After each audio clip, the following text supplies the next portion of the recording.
Guys, here with Inox and Otter, as Jack just mentioned, the newest additions to the LCS for Summer Split. Congratulations. Thank you.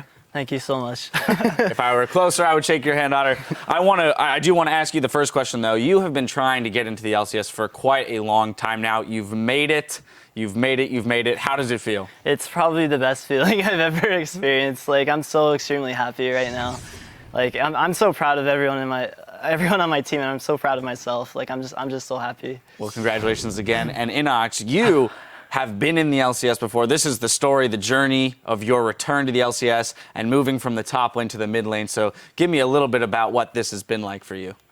Probably the most fun I've ever had playing League of Legends. Getting like onto an actual team where we work together. We have the analyst, the coach. I get like a team that trusts me. I can go into any game and they'll be like, pick what you want. You can do whatever. No one's playing Kassadin, you can play Kassadin. No one's playing Katarina. Well, I mean, there's been a few Katarinas. You can go ahead and play it. And whenever a meta would change, I just pick up that champion because my team trusts me. And so obviously that sounds like a fantastic team environment, but yours is a team that has many threats on it. So after we talk about TDK and Seraph being the major threat on that team, but on your end, you've got Flares in the top lane, yourself in the mid lane, Otter, and then you have Trashy in the jungle. Like, everyone can be a threat at different times, and we saw that in this series. I mean, talk to me about how many doors that opens for a team when you guys can play so many different things. Well, I think it's probably one of the best things we had going into this draft, because when we noticed that we were like, okay, maybe we need to run the more utility engaged bot lane, it was completely fine to take Otter off of the carry role, which we normally have him on, and he like excels at. We could just have, okay, Flares carry, Inox carry. Trashy, you need to take this tank role to fulfill, because Flares is going to carry.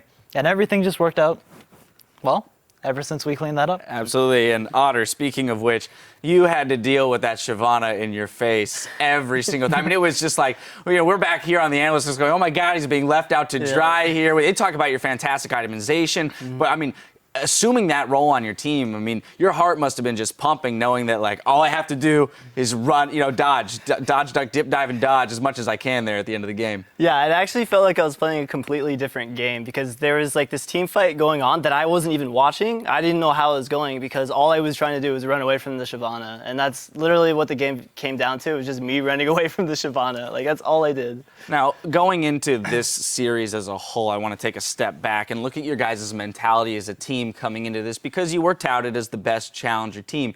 But there's a lot of pressure coming onto the stage for some of you the first time, and for others not. But coming onto the stage, playing in the LAN setting, and the jitters and the experience of the best of 5. Otter, what was the mindset like for the team coming into this series? Honestly, we were really, really confident. But as the series went on, it appeared that it wasn't as easy as we thought. So, I mean, we were really confident though going into it. And Inox, having had the experience of being on the stage and one of the most veteran players, what were you trying to do to assist your teammates in stepping up and like feeling comfortable in this new setting?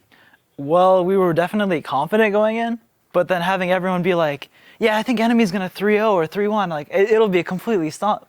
Everyone was just like, confidence slowly diminishing, starting to get nervous, starting to get anxious. I know I was starting to get, and I have a lot of stage experience. It kind of sets you up to fail, right? Yeah. Like, you feel like there's no way you could possibly perform to the standards that everyone is setting for you. But you guys did, in all honesty. There was the one dropped game, but aside from that, seemed fairly in control. Really, the final thing I want to ask you guys is, in that last game, you guys are going into the 40th, 50th minute, right? And you know that all you need is one and done. One and you're in. That's it. I mean, hearts pounding, the emotion. What were the comms like? How were you guys communicating with each other and keeping your heads cool during this, huge moment?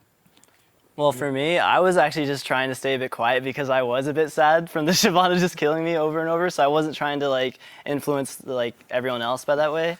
But the second that I realized that we were winning, we started winning fights, I started feeling excited and just ready to get into LCS. I was just so ready. And you guys you're there, you're in it. Again, I want to congratulate you both and the entire organization on your qualification to the LCS. Thank you for taking the time to join me here.